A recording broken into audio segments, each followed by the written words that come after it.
the same, but also deepening knowledge through laboratories and other amenities that are important for learning, including computer labs, science labs, and all the others. But what makes my heart very happy today is that we have been able to launch a program called Masomo Bora, which is taking care of 12,000 learners, every learner in all our 65-day secondary schools. And every learner in any day secondary school, they are only paying school fees of only 500 per term. And when I say 500, it's not 500 then you pay for food, no. You only pay 500 per term, and you eat in school from Monday to Saturday. And the last Friday of the month, you go back to Christmas and you eat chapati. And you have to forgive some of us from Geshagi, who are brought up there. We used to see chapati over Christmas. So I know that the theory about health and this, that, wacha tulipishe ile hatukukula hiyo wakati. So it makes my heart very, very happy. And I'll mention something about it as I finish, because education is what and the reason. It is the route we have taken to come to Mombasa today.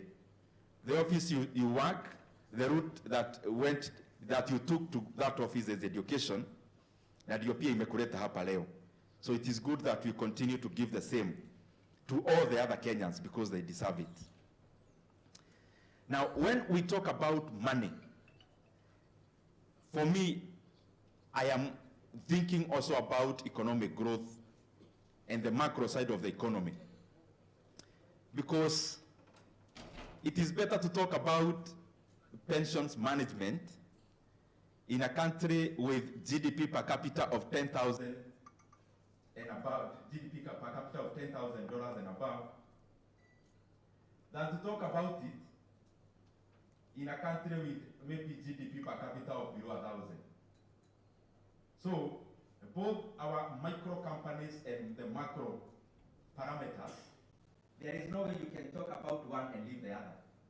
You can't talk about your business growing in terms of money management, and at the same time you're not talking about economic growth. Those things go hand in hand together.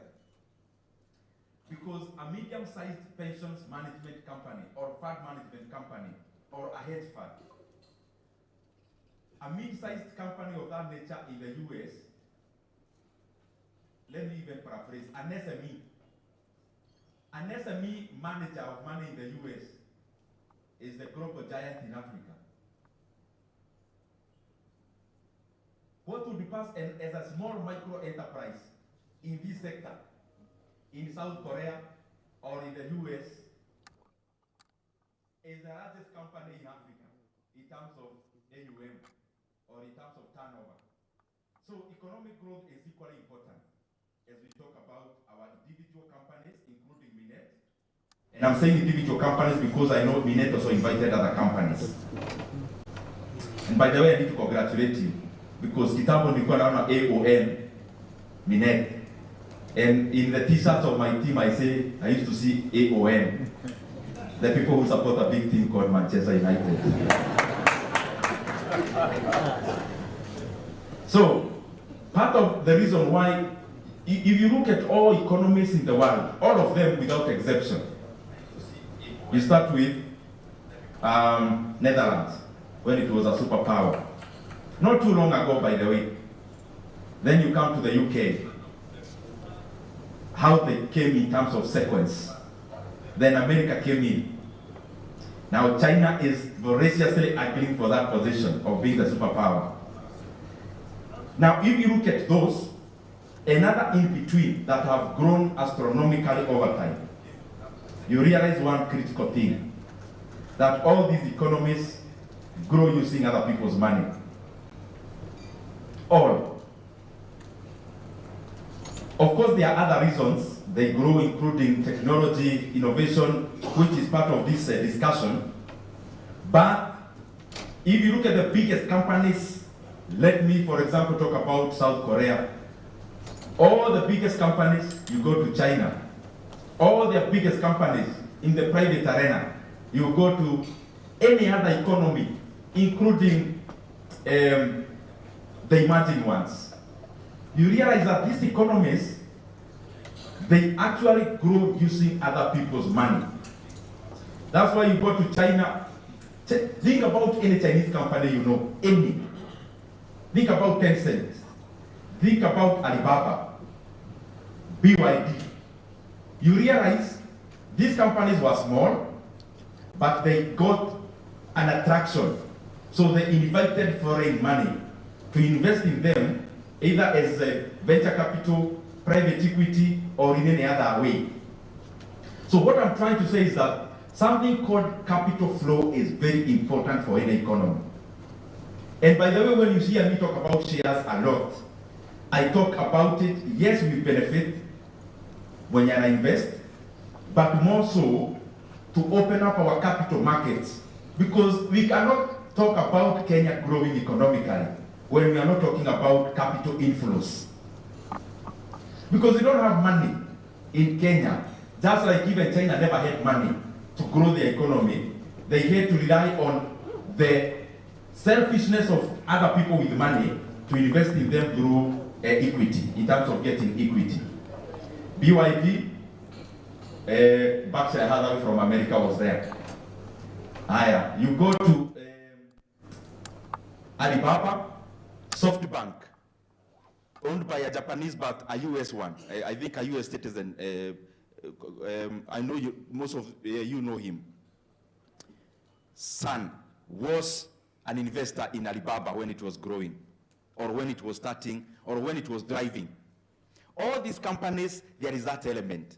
And we have to be deliberate about opening up our capital markets, because capital markets are the vehicles that then attract the capital inflows in an economy through FDI or through any other method that we can use other people's money to grow. How is that important? Now, BYD is the largest vehicle manufacturer in terms of EVs in the world currently. It has employed over 1 million engineers in China. Can you just imagine? So these people are Chinese, but the money that grew the company is American. That model of an economy must be adopted here in Kenya and in Africa, so that we also have more money to manage. Now, Minet would be managing all those engineers employed by BYD. That's where you come in now. But if they don't have jobs, then you also don't have a job to do. That is why those things are important when we talk about them holistically. The second point,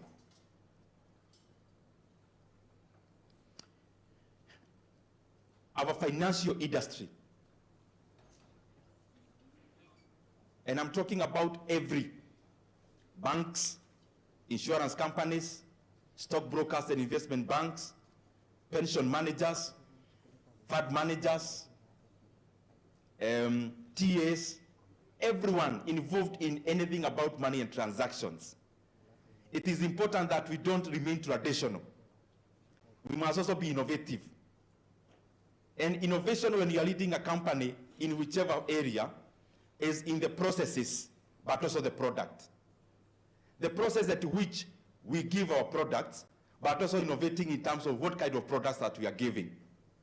And I want to take most of the time here, because I was talking here with our regulator, and it is just startling. And I was wondering, why do financial companies hire actuaries? They hire economists, they hire CPAs, they hire professionals. Why do we need to do that? By the way, Bwana Daniel, why do you need to hire professionals as Minet? Why do you hire them when all your money is in government boards? You don't need anyone. You can actually run Minet with just an accountant, the director, and 2 other people. Because all the money you get, you know where it is going. So you don't need anyone even to do any analysis for you. You get money, you just, kwanza kuna hii board tunapenda sana inaitwa IB. infrastructure board. Oh, it is tax-free, it is nice, it is very high yield, very high. Then, gentlemen, why can't we fold our bags and go back home today? Hakuna haja ya conference, because out of 100 shillings we have, over 80 is in government boards. I can see the smiles which are sheepish. Those smiles don't seem very honest. That is the area where we have to think. And if there is any other point I'll give, it is only that one. And don't tell me about regulations and laws. That's why I'm here. That's why the regulator is here. Laws in Kenya are versatile, especially a law that is not entrenched in the constitution, like the regulations that guide the financial industry. They are versatile, they are dynamic, and therefore, they are not cast in stone, they are cast in rubber. You can change. They are actually written on a piece of paper with a pencil. You can rub and write what you want as the practitioners, as the professionals, as the companies.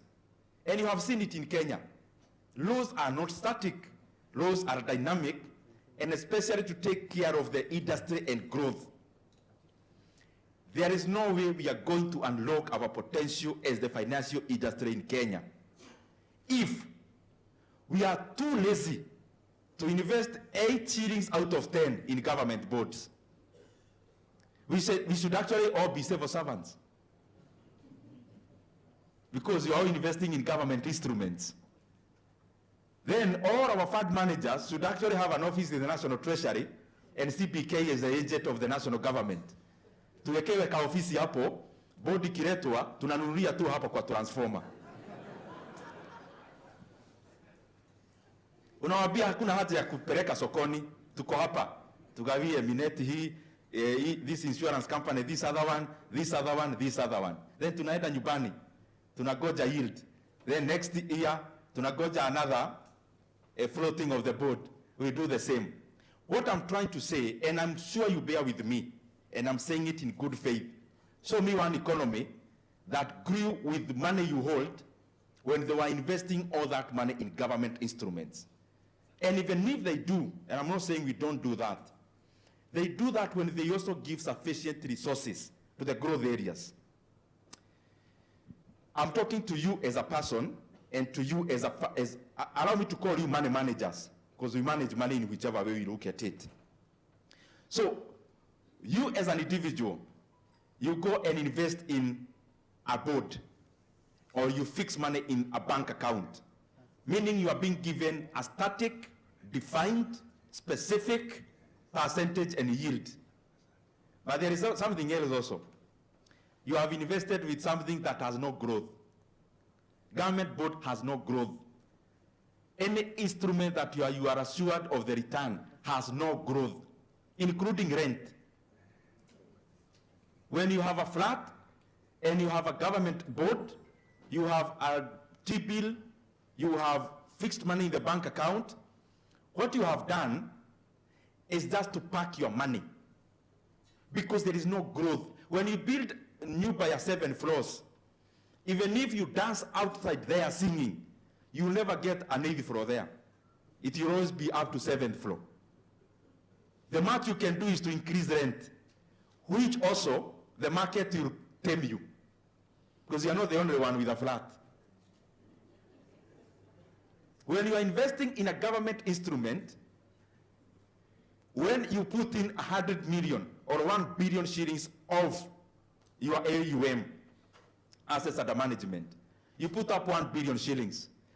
Whatever you do after the maturity, it is 1 billion shillings. Yes, you have this after 6 months you are paid, but I'm just telling you, there's no growth.